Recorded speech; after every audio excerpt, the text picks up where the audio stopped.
Record low interest rates are enticing more people to buy a home. Last week, mortgage loan applications skyrocketed by 23%. The rate of a 30-year fixed loan is now under 4%. Now, of course, when you buy a home, you gotta be ready to pay those property taxes.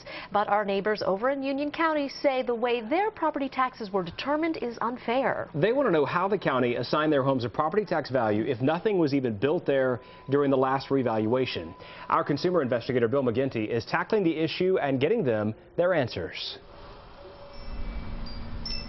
The Millbridge neighborhood in Union County is, well, sickening quaint.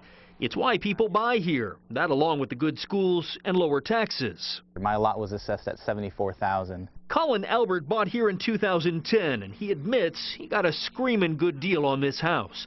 But not so much on his taxes, which he says don't reflect the good deal he got in that slumping housing market. How did they come up with that number?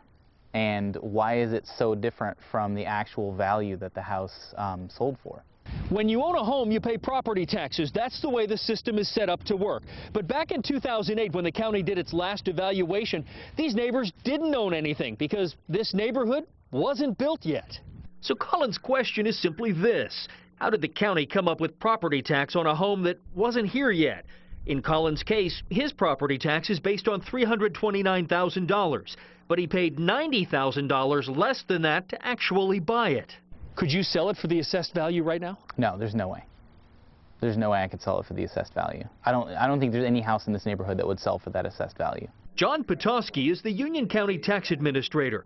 He says the rate you are paying now is simply a snapshot in time. That time, January 2008, which means homes built and sold after are going to reflect values in that month in that year. So does it do any good for anybody to try to fight it?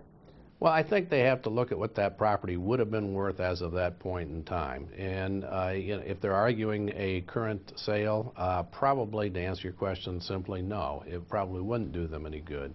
But if they look at what the property would have been worth as of that point in time, 1/1/2008, and think that it was overvalued as of then maybe they do have a case. There's a huge gap there. In Colin's case, he and his neighbors will get another bite at the tax apple when Union County reevaluates. That time, 2016. Based on current market trends, his taxes and their taxes will likely drop then. In Union County, I'm consumer investigator Bill McGinty, News Channel 36. Interesting. Well, if you think you have a case to fight your property taxes in Union or any other county, go in, Bill found out, armed with the right data. You need the sale prices for comparable homes in your neighborhood from the time the values were assigned. So in that case, back in 2008, current values, whether they are higher or lower, don't count.